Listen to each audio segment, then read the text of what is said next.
Boa noite, pessoal. Bom, a nossa 16ª aula, se eu não perdi a conta. Ontem eu fiquei esperando alguém aparecer na aula síncrona, ninguém apareceu, então eu estou gravando aqui. Eu pretendo dar mais 2 ou 3 aulas nesse curso e vocês vão fazer mais uma lista, além do vídeo seminário, tá? Então hoje a gente sai daquela discussão de técnicas bottom-up, técnicas top-down, e hoje a gente vai falar como é que é a condutividade elétrica na escala nanométrica. Então, condutividade vocês conhecem desde os tempos do ensino médio, a lei de Ohm, né? U é igual a RI. E vocês sabem que a resistividade elétrica ela é causada por colisões dos elétrons com defeitos na rede cristalina, né? Basicamente é isso. Então, se alguém aqui já fez o curso de PEMO, já viu o modelo de Drude, que era um modelo antigo para descrever resistividade elétrica. No modelo quântico, a gente sabe que os elétrons, se eles estiverem num cristal perfeito, periódico, infinito, os elétrons não iriam dissipar energia nunca. Só que no mundo real, nenhum cristal é perfeito. Então, o cristal pode ter defeitos, podem ser tanto defeitos defeitos extensos como defeitos pontuais, né? Então, defeitos extensos seriam contornos de grão, seriam discordâncias. Defeitos pontuais seriam interstícios, seriam impurezas, seriam vacâncias. E esse tipo de defeito é que espalha elétrons e faz com que eles percam energia. Vibrações na rede cristalina, os fônons, eles também perturbam a periodicidade da rede e, portanto, eles também espalham elétrons.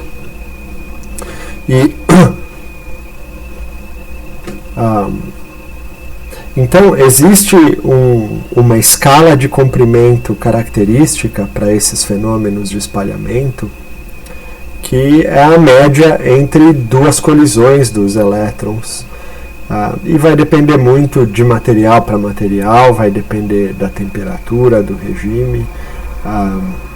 Então, por exemplo, a baixas temperaturas, a maioria dos materiais, os espalhamentos vão estar relacionados, então, a defeitos, né? Se você tiver temperaturas mais elevadas, aí vão ser os fônons, né? Aí tem muita vibração no cristal e ela acaba sendo mais importante que as impurezas. Mas de uma forma ou de outra, enfim, os fônons têm um comprimento de onda. As impurezas têm uma distância média entre uma e a outra, né? E são esses parâmetros que vão controlar, né? Então,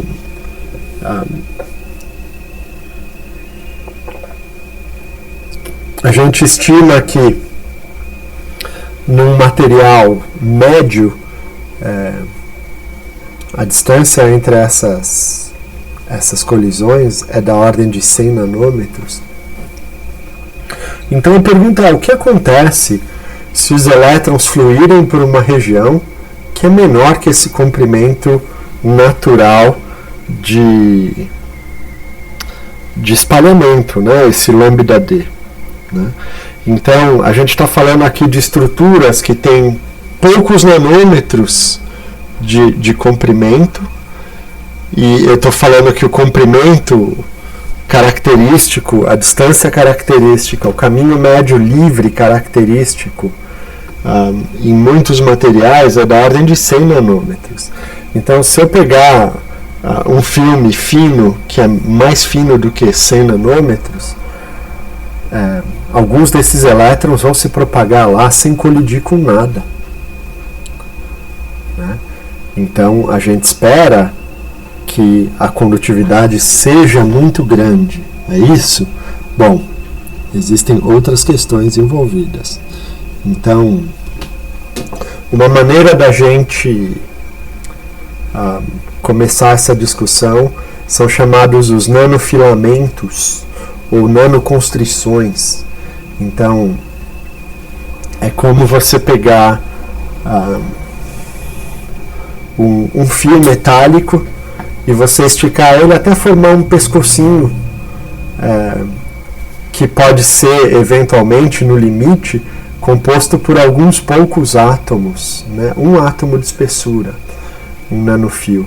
Então, aqui nessa imagem, a gente parece ter pelo menos aqui umas 4 fileiras de átomos, e aqui mostra um processo gradativo de extensão entre essas pontas de ouro, até chegar aí na escala do fio atômico.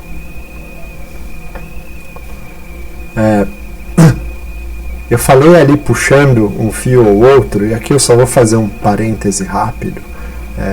Uma maneira da gente fazer esses pescoços, esses nanofios, é utilizando eletromigração. Então, esse é um fenômeno que ocorre em materiais metálicos, quando você passa uma corrente elétrica por esses materiais. Quando uma corrente elétrica se forma nesses materiais, íons começam a se deslocar também. Então você pode acabar formando aquele pescocinho que eu mostrei no slide anterior, simplesmente aplicando uma diferença de potencial no extremo de ouro. E esse fenômeno ele gera problemas na indústria de eletrônica, são chamados de hillocks e voids. Eu nem sei traduzir hillock, talvez uma corcova. Então são pontos em que átomos metálicos se acumulam. Aqui é VLSI, são Very Large, VLSI é isso, é Very Large Surface Integration, alguma coisa assim. Então esse é um circuito integrado, né, onde você tem muitos circuitos integrados. Então aí a gente está falando de conectores todos na escala nanométrica, tá? Isso dentro dos nossos computadores mesmos. E esses conectores metálicos, quando passa corrente elétrica por ele, ela induz eletromigração. E essa eletromigração vai gerar regiões onde átomos desse material metálico podem se acumular. Esses são os hillocks, as corcovas. E vai também gerar regiões de vazio, né? Bom, quem quiser estudar um pouquinho mais a respeito desse tema, não é o nosso objetivo aqui. Eu deixo aqui algumas referências. Mas então agora a pergunta é como é que fica a condutividade nesse caso, né? Então, quando a gente está nessa escala nanométrica, obviamente a corrente elétrica, que no caso da lei de Ohm, ela depende da concentração de elétrons, né, da densidade volumétrica de elétrons no material. No caso nanométrico, a gente precisa pensar em alguma outra coisa. Então agora a gente está falando de estados eletrônicos, né, entre dois eletrodos que se conectam através de um nanofio atômico, e a gente quer saber a probabilidade de transmissão de elétrons de um estado psi-m para um estado psi-k, né? Então essa condutividade agora não é mais a condutividade de Ohm que a gente vê no ensino médio, ela é chamada de condutividade de Landauer, né? Então a corrente que flui entre eletrodos nanométricos, ela é proporcional ao número de estados eletrônicos disponíveis para que os elétrons fluam, dado uma diferença de potencial V. Né? Então a gente aplica uma diferença de potencial, essa diferença de potencial vai desalinhar o nível de Fermi, digamos assim, nos dois lados do meu circuito, e isso vai induzir um fluxo de carga. Agora, obviamente, esse fluxo de carga ele depende da concentração de estados eletrônicos que eu tenho, tanto no lado 1 como no lado 2. Então, a fórmula começa com essa expressão aqui, que a gente chama de regra de ouro de Fermi. Né? Parece que a regra de ouro de Fermi não foi feita por Fermi, foi feita por Dirac, mas Fermi ficou tão impressionado quando ele viu que ele chamou de regra de ouro, e aí o pessoal todo começou a chamar de regra de ouro de Fermi, ao invés de chamar de regra de ouro de Dirac. Mas isso é uma curiosidade. Então vamos tentar estimar esse fluxo de elétrons aqui do reservatório 1 para o receptáculo 2, digamos assim. Né? Então a densidade de corrente, na definição de Ohm, é a concentração de elétrons por unidade de volume, a carga de elétrons e a velocidade média com a qual esses elétrons fluem. Né? Agora, essa concentração de elétrons, no caso nanométrico, ela está relacionada à densidade de estados eletrônicos. Se vocês lembrarem lá atrás, na aula em que eu fiz a revisão de propriedades eletrônicas da matéria, a gente discutiu a densidade de estados, a DOS, né? Que é simplesmente uma medida de como a concentração de elétrons num cristal varia em uma dada faixa de energia. Né? Isso tudo multiplicado por EV, né? Que é essa diferença de potencial aqui, que vai justamente induzir o fluxo de elétrons do lado 1 para o lado 2. Se eles estiverem no mesmo nível, não vai haver fluxo. Né? Então aqui a gente aplica a regra da cadeia nessa densidade de estados, dN, dE. Eu faço dN, dK, dK, dE. Né? Então volto a dizer, esse V aqui não é de velocidade, tá? Aqui é de velocidade, aqui é de voltagem. Mas tudo bem, a gente vai voltar nessa velocidade. Bom, se a gente pega a expressão de Planck da energia do fóton e a gente aproxima ela para o elétron, então E é igual a hν, né?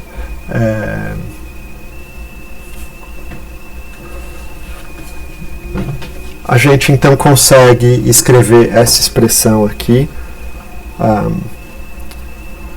para a velocidade de grupo dos elétrons. Tá?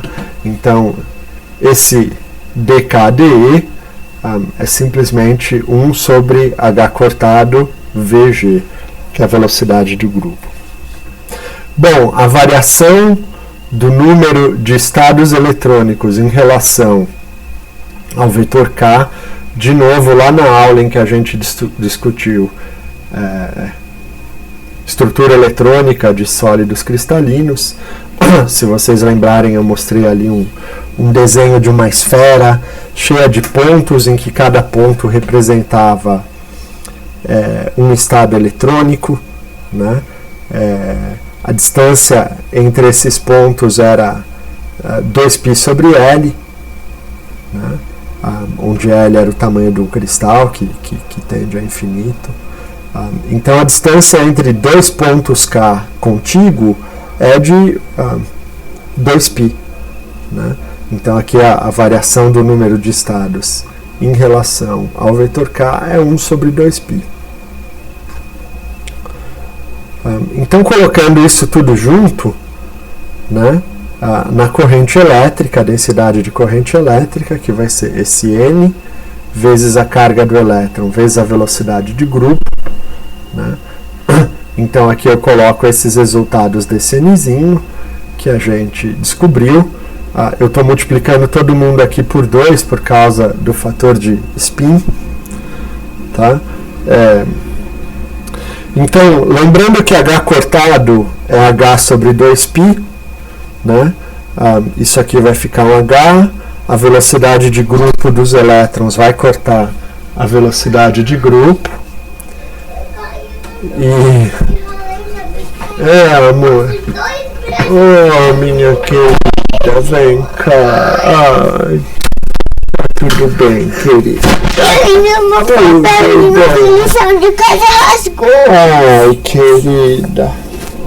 Tudo bem. Olha que eu machuquei. Deixa eu ver. Ai, amorzinho.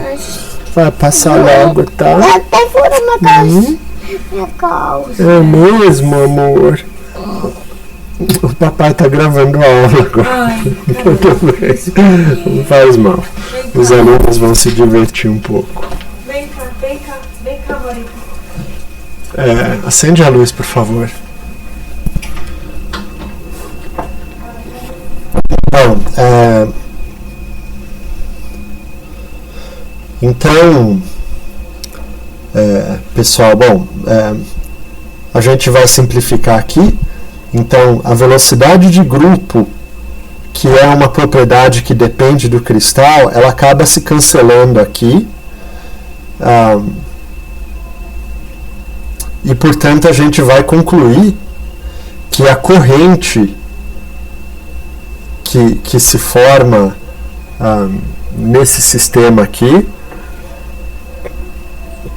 ela vai ser proporcional à voltagem aplicada no sistema, né? Então, a lei de Ohm, aqui eu tenho G, que é a condutividade, ou seja, a condutividade é o inverso da resistência, né? Então, a lei de Ohm é U é igual a RI, ou seja, I é igual a U dividido por R, né?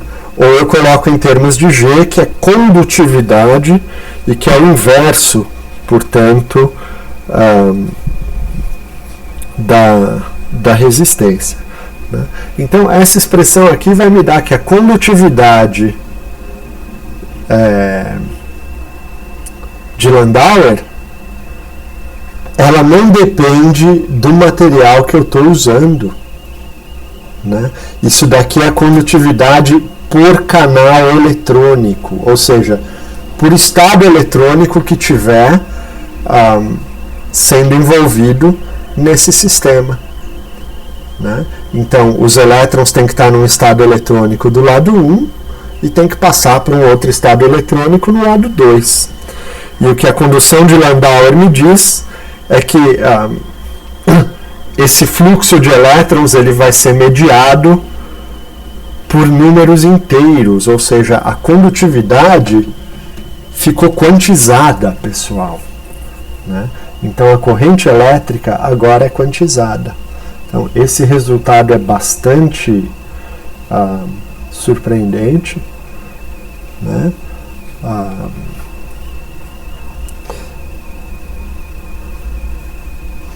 Bom,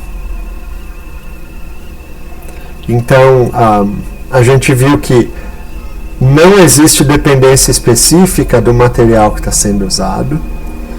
Essa resistência não é clássica, porque não existe colisão dos elétrons com nada, como acontece no caso clássico, né? No caso macroscópico, nem clássico. Essa resistência ao fluxo de elétrons é simplesmente um efeito quântico, né? É um fruto do princípio da exclusão de Pauli, que limita o número de elétrons por estado eletrônico quântico. Eu consigo ter só 2. Então é por isso que eu tenho resistência, né? Por não haver a dissipação de energia nessa condutividade nanométrica, a corrente pode ser enorme, né? Então, no caso de um microscópio de tunelamento, a corrente elétrica é da ordem de 10 a 9 amperes por metro. É uma corrente muito grande essa. Então, 1 bilhão de amperes, pessoal. É mole?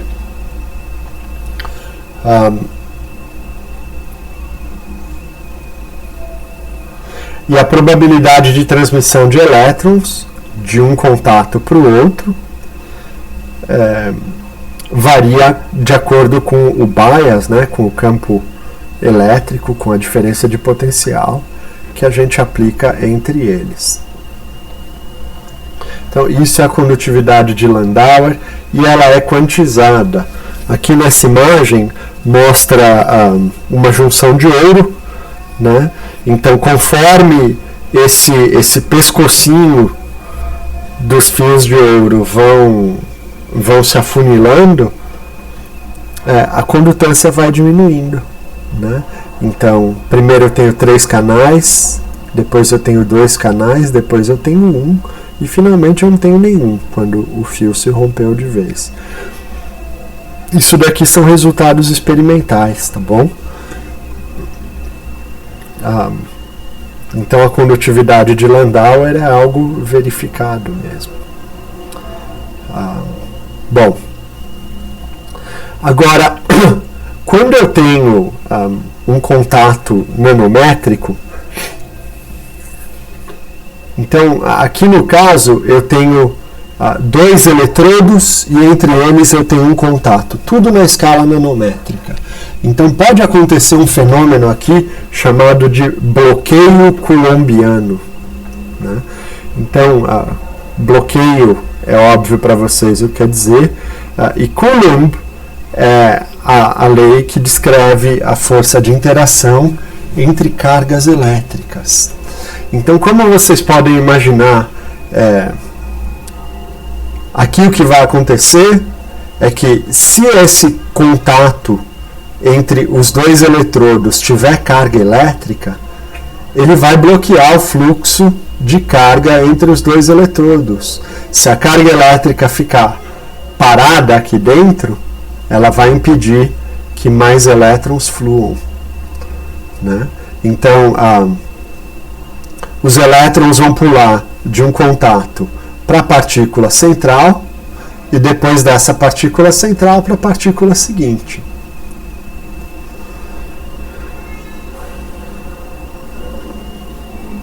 Se a gente aplica um potencial nessa partícula central aqui, eu posso tanto favorecer o fluxo de elétrons dela para o segundo eletrodo, como desfavorecer, né? Então, por esse circuito aqui, eu consigo controlar a diferença de potencial entre a região central e o primeiro eletrodo e entre os 2 eletrodos, né? Então eu posso acabar prendendo uma carga aqui no contrato central, né? E se a energia que prende essa carga aqui na região central for maior que kBt, que é a energia térmica, então a carga não vai mais fluir da esquerda para a direita, né? E, portanto, a gente vai ter o bloqueio coulombiano.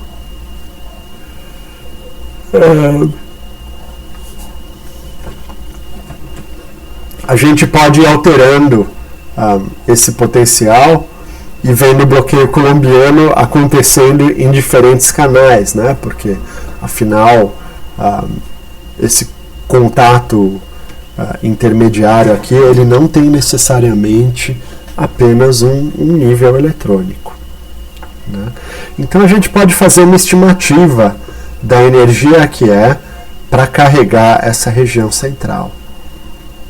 Então vamos aproximar isso por um capacitor esférico, né? Então, a expressão da capacitância de um capacitor esférico a gente consegue deduzir.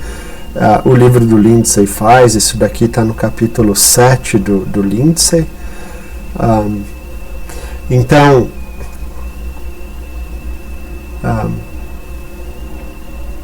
é dessa ordem aqui. E se o seu capacitor, então, tiver 1 nanômetro, a temperatura de 300 Kelvin, a diferença de potencial que gera o bloqueio coulombiano é de 7 volts. Ou seja, é muito maior do que KBT, que é 0,025 eletronvolts.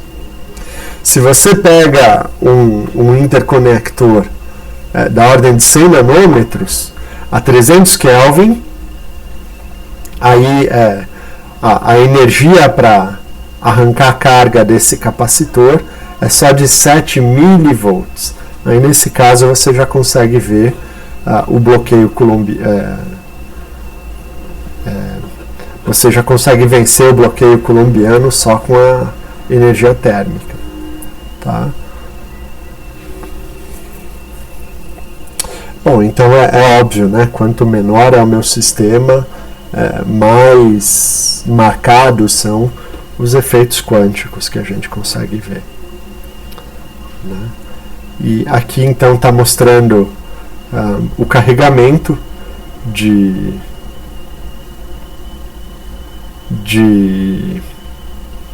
um interconector nanométrico, né?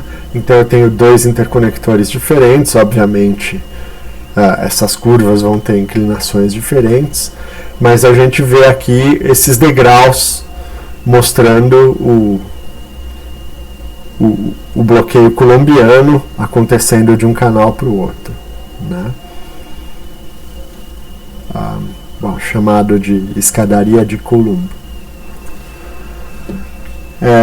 Isso permite a gente pensar num dispositivo que seria um transistor de um elétron só, né? Então, esses transistores de um elétron só, não necessariamente com esse desenho aqui, que é bastante simples, mas provavelmente na última aula eu vou mencionar para vocês. Alguns acreditam que é nessa linha que vão ser os transistores do futuro, que vão substituir os transistores que a gente usa hoje em dia, né? Então lá na segunda, terceira aula eu falei para vocês do transistor. Eu disse para vocês que, embora os nossos transistores tenham componentes nanométricos, a física na qual eles são baseados ainda é a física ali da década de 40.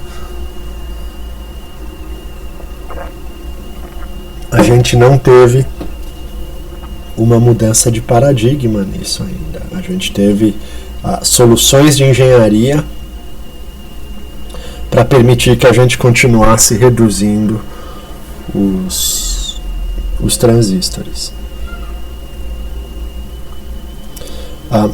Bom, então aqui nesse caso a gente tem uma partícula metálica isolada, né, que está acoplada a junções através de 2 eletrodos, que também são, nesse caso, de arseneto de galho dopado, né. A gente tem isolantes aqui, então, que são as ligas de alumínio arseneto de galho e índio arseneto de galho. E o eletrodo de porta, de gate, ele controla o potencial na partícula, ligando o transistor ou desligando ele, né? Então permitindo o fluxo de cargas ou não.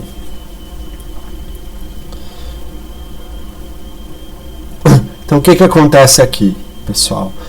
Aqui eu tenho os estados eletrônicos da partícula, que são basicamente estados discretos. Ela é um ponto quântico, ela é uma molécula, Então, os estados eletrônicos dela são estados discretos, como eu tenho num átomo, como eu tenho numa molécula.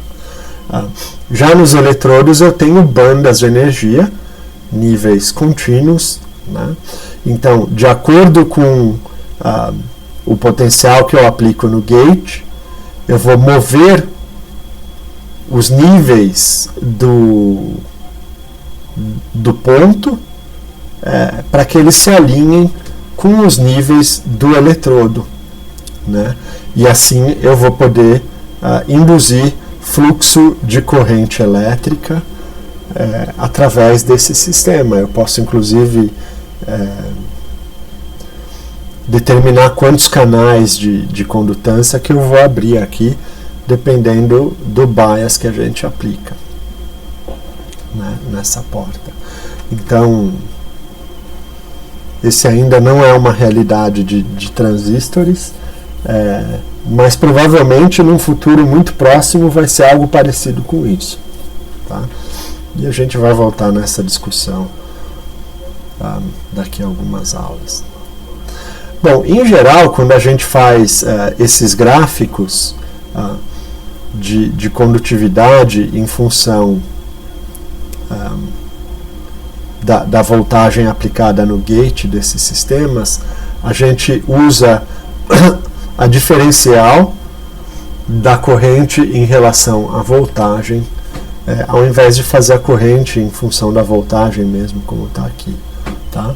Então, o que essa figura mostra para mim é essas regiões brancas aqui, é onde a derivada é nula, né? E onde a derivada é nula, pessoal? A derivada é nula quando eu tenho um platô aqui nessa curva, né? Então, derivada nula não significa corrente nula, significa corrente estável, né? E aqui nessa figura a gente pode ver que ela claramente... né? Então a gente está fazendo aqui um gráfico de voltagem no gate versus voltagem entre a fonte e o dreno, e a gente vê que esses platôs de condutividade eles acontecem em múltiplos muito bem definidos, tá, entre si, né? Bom, e agora o que é ressonância? Bom, tunelamento ressonante. Tunelamento eu ensinei para vocês algumas aulas atrás, mesmo quando a gente viu a revisão de quântica, eu mostrei para vocês a barreira de potencial, e mostrei para vocês que a partícula tinha uma chance de atravessar aquela barreira mesmo sem ter energia o bastante para isso. Isso é um fenômeno quântico. E é graças a esse fenômeno, por exemplo, que existe radioatividade, né? Radioatividade são as partículas dentro do núcleo atômico que conseguem escapar do núcleo atômico mesmo sem ter energia para isso. E aí a gente discutiu o microscópio de tunelamento eletrônico, que você tem uma ponta metálica que chega perto de uma superfície condutora e uma corrente elétrica se forma entre o microscópio, entre a ponta do microscópio e a superfície, mesmo sem que elas entrem em contato. Isso é chamado de tunelamento.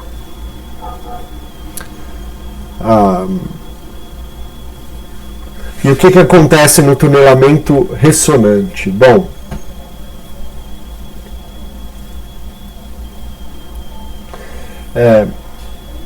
a gente está tratando os níveis eletrônicos na parte central desse nosso contato como sendo discretos, como eu falei para vocês. É um ponto quântico, é uma molécula, alguma coisa, né?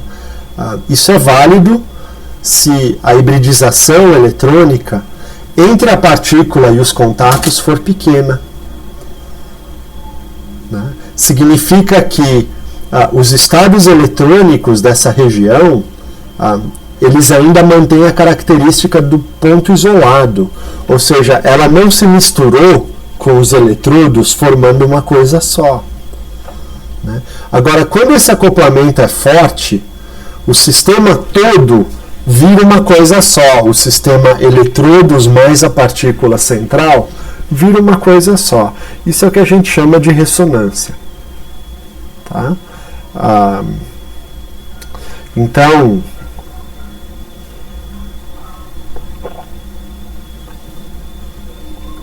a gente pode escrever a expressão para a condutividade de Landauer, nesse caso, através dessa equação. Então, a gente tem aqui 2 vezes a condutividade de Landauer, 2 por causa do spin, né? Gama L e gama R. Então, gama L e gama R é o acoplamento da região central com o eletrodo à esquerda e com o eletrodo à direita, né? E é a energia do elétron vindo, e E0 é a energia do estado quântico dentro da região central, né? Dentro da partícula central que a gente tem.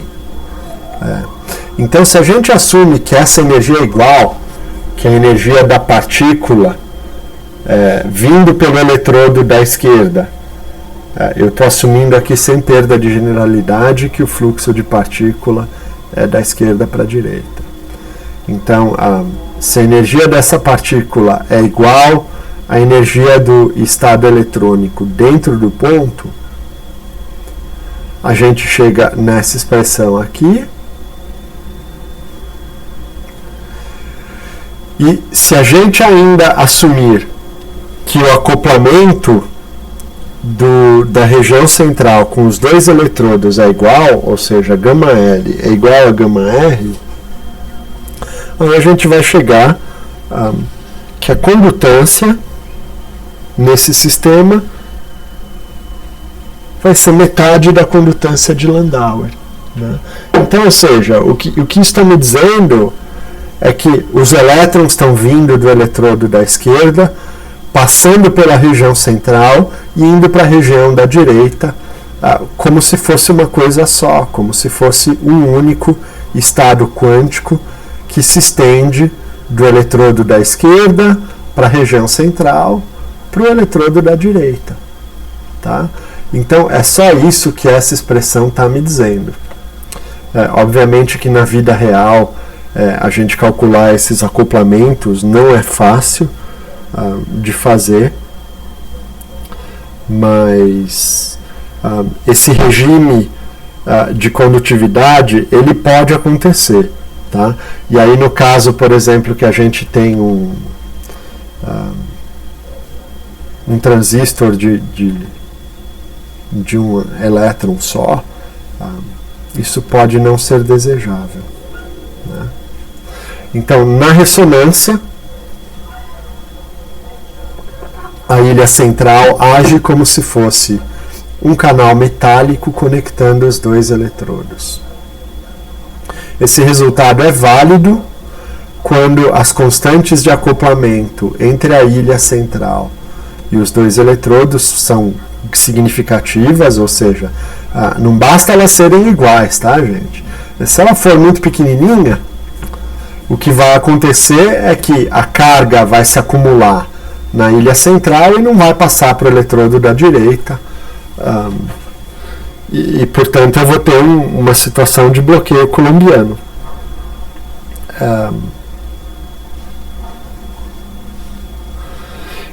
Então isso pode ser acontecido quando a ilha central é composta de material muito parecido com os eletrodos. Esse, obviamente, nesse caso, o acoplamento entre os eletrodos e a ilha central vai ser intenso e vai ser bom, digamos assim, vai ser eficiente, né? Aqui nessa figura, alguns cálculos mostrando como o tunelamento de ressonância funciona, né? Então, aqui a gente tem uma ilha central acoplada a 2 estados dos eletrodos, da direita e da esquerda, e a constante de acoplamento da ilha com os eletrodos é igual.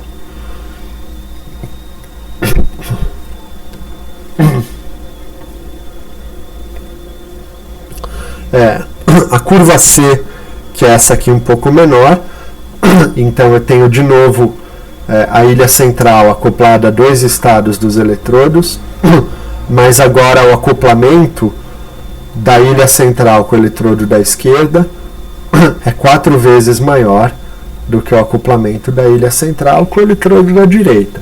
Então, obviamente, esse pico de condutividade aqui ele cai um pouco, né? Essas linhas aqui tracejadas, elas indicam como seria a transmissão de um eletrodo para o outro se não tivesse nenhuma molécula ali no meio. Então dá para ver que seria significativamente menor. Tá? E aqui é para mostrar então como é que esse fenômeno acontece. Então, quando a gente descreveu a barreira de potencial lá na nossa revisão de física quântica, a gente fez o desenho de uma onda quântica batendo numa barreira. Uma parte da onda é transmitida e uma parte da onda é refletida, né? Aqui no caso, essa onda refletida ela se soma com a onda incidente e, portanto, ela fica muito forte.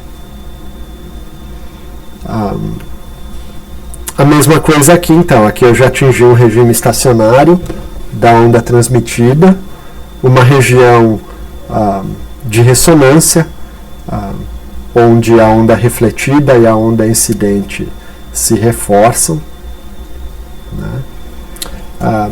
E aqui, nessas imagens aqui à direita, de E até H, é o mesmo fenômeno, mas a diferença é que a barreira de potencial era maior. Tá? Mas o que a gente vê é a mesma coisa, se estabelece um estado estacionário e eu tenho um reforço das ondas refletidas com a onda incidente nessa região.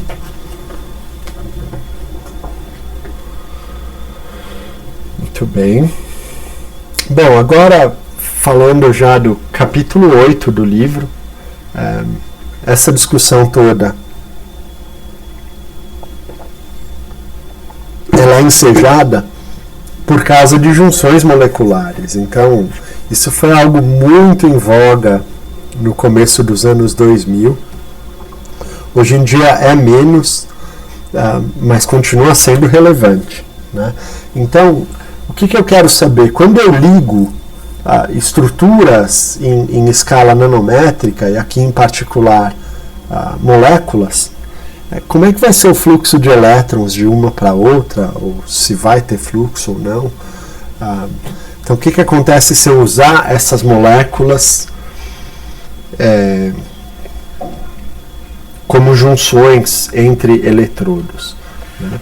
Na verdade, existem algumas técnicas aí de sequenciamento de DNA baseado nessa ideia. Então, você coloca pedaços de DNA entre 2 eletrodos, vê como é que a corrente elétrica varia, e essa variação da corrente elétrica através do DNA, ela pode te dizer quais são os pares de base, enfim, fazer o sequenciamento do DNA, né?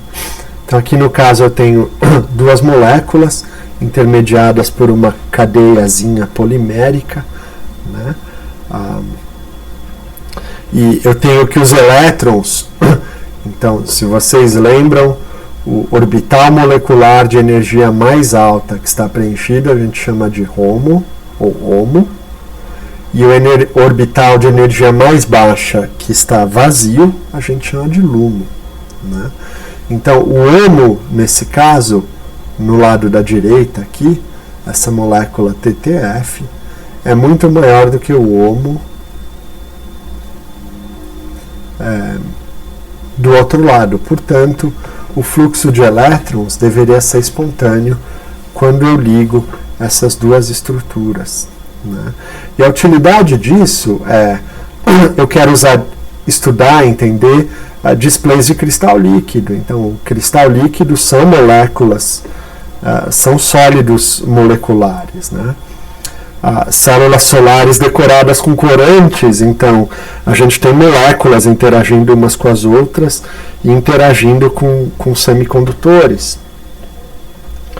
Polímeros condutores é outro exemplo claro de transporte eletrônico em estruturas moleculares, né? Displays dobráveis também e daí por diante. Então esse é o interesse da gente entender e estudar junções moleculares. Eu acho que eu já dei esse exemplo para vocês algumas aulas atrás, essa pequena estrutura aqui para absorver luz, né? Então essa molécula aqui P, que é a porfirina, ela é uma molécula que tem grande absorvância óptica no espectro visível da radiação solar. Então ela absorve muita energia. Só que quando ela absorve essa energia solar, então você excita um elétron do HOMO dessa molécula para um orbital mais alto da mesma molécula. Se você parar aí, esse elétron vai cair de volta no orbital vazio, que tem energia mais baixa, e vai reemitir o fóton que ele absorveu. Isso não produz trabalho útil. Então,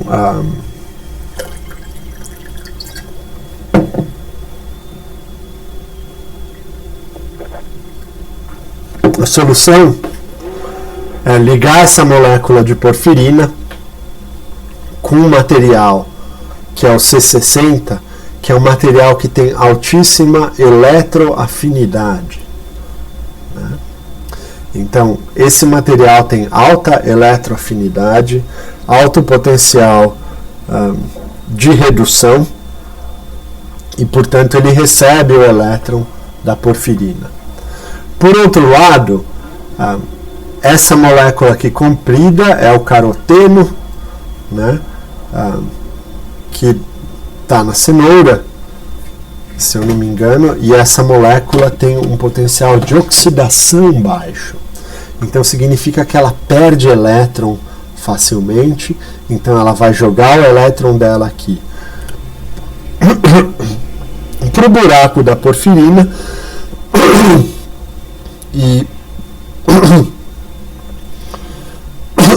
então assim a gente separa o par elétron-buraco que foi gerado pela excitação óptica e a gente pode produzir trabalho útil.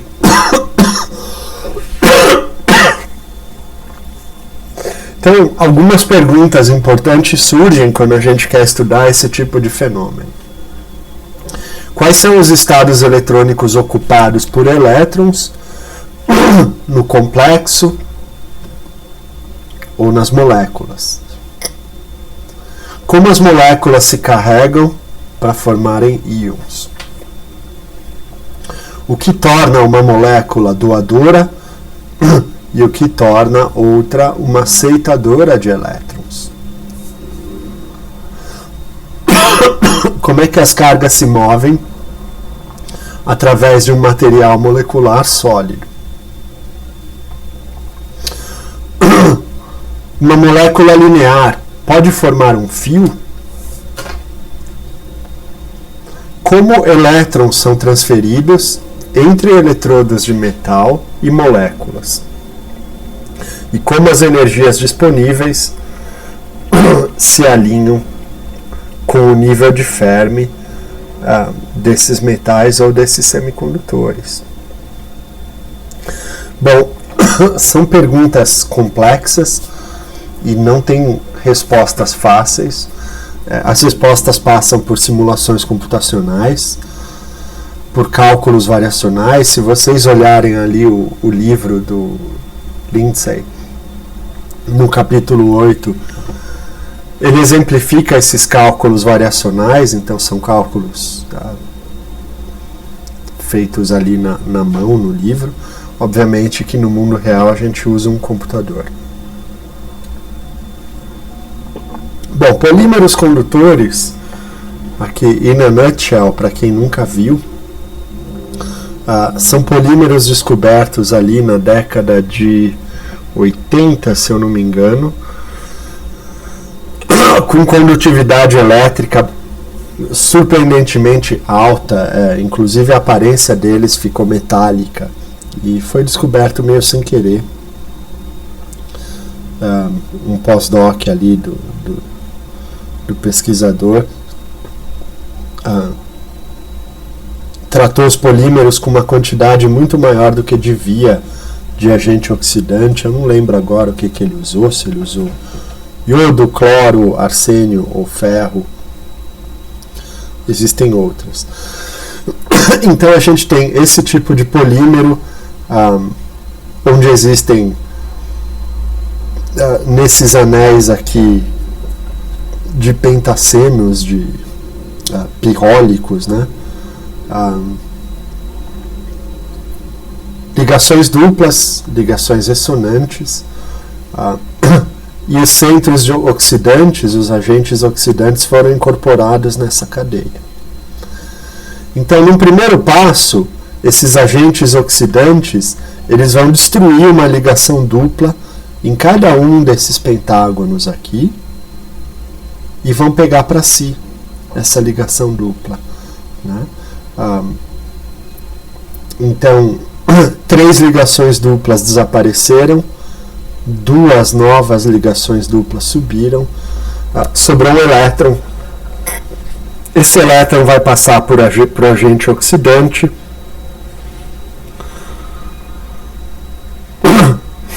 e isso forma um pólaron. Tá? O que é um pólaron, pessoal? Um pólaron é uma junção de uma deformação numa estrutura atômica, numa estrutura cristalina, junto com o fluxo de carga elétrica, né? Então esse elétron agora aqui, ele vai pular de um agente oxidante para outro, e junto ele vai induzir uma deformação nessa estrutura devido ao aparecimento dessas ligações duplas aqui externas, né? Então, como vocês sabem, o comprimento de ligação de uma ligação dupla é menor do que de uma ligação simples. Então significa que esses pentágonos aqui se aproximam quando essa situação acontece. Bom, eventualmente o outro elétron, né, porque afinal uma ligação dupla foi perdida, um outro elétron vai passar para o outro agente oxidante, fazendo um bipólaron. E esse mecanismo é responsável pela condutividade elétrica nos polímeros condutores, né? E é um mecanismo que precisa ser bem entendido se a gente quer manipular isso. O livro não entra muito em detalhe aqui, mas respondendo à pergunta que eu coloquei lá atrás, provavelmente não é possível que a gente pegue um fio apenas assim desse polímero e ele funcione como um condutor mesmo. Mas enfim, de qualquer forma, é mais um exemplo da importância da gente estudar esse tipo de fenômeno. E para concluir aqui, eu mostrei para vocês algumas aulas esse tipo de estrutura que é auto-organizada. Então, você tem moléculas funcionalizadas que vão se agregar numa superfície, e essas moléculas, então, elas têm um grupo em uma superfície, em um extremo, que induz a agregação com a superfície, e no outro lado, que induz a agregação com nanopartículas de ouro. Então agora, se você vem com uma ponta de um microscópio de tunelamento aqui, por exemplo, você pode medir a condutividade entre o substrato e a ponta do seu STM, através da molécula, né? E fazendo esses experimentos, o que eles notaram é que a corrente ocorre em múltiplos inteiros, que são múltiplos da quantidade de moléculas que estão envolvidas aqui nesse transporte, né?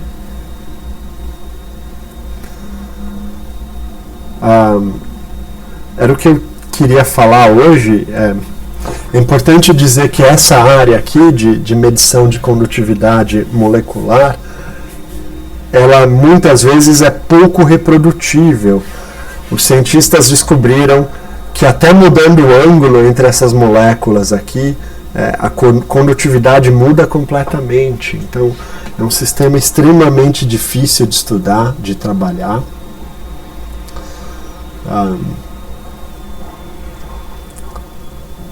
Mas ele pode ter benefícios, como eu citei para vocês, aqueles exemplos todos ali no começo,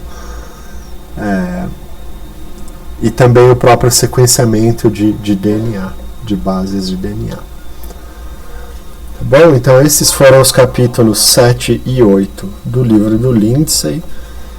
A gente está chegando ao fim do curso, eu pretendo dar mais 2 ou 3 aulas, e em breve vai ser o seminário de vocês, tá bom? Estou à disposição para quem quiser tirar alguma dúvida. É isso, e até a próxima aula.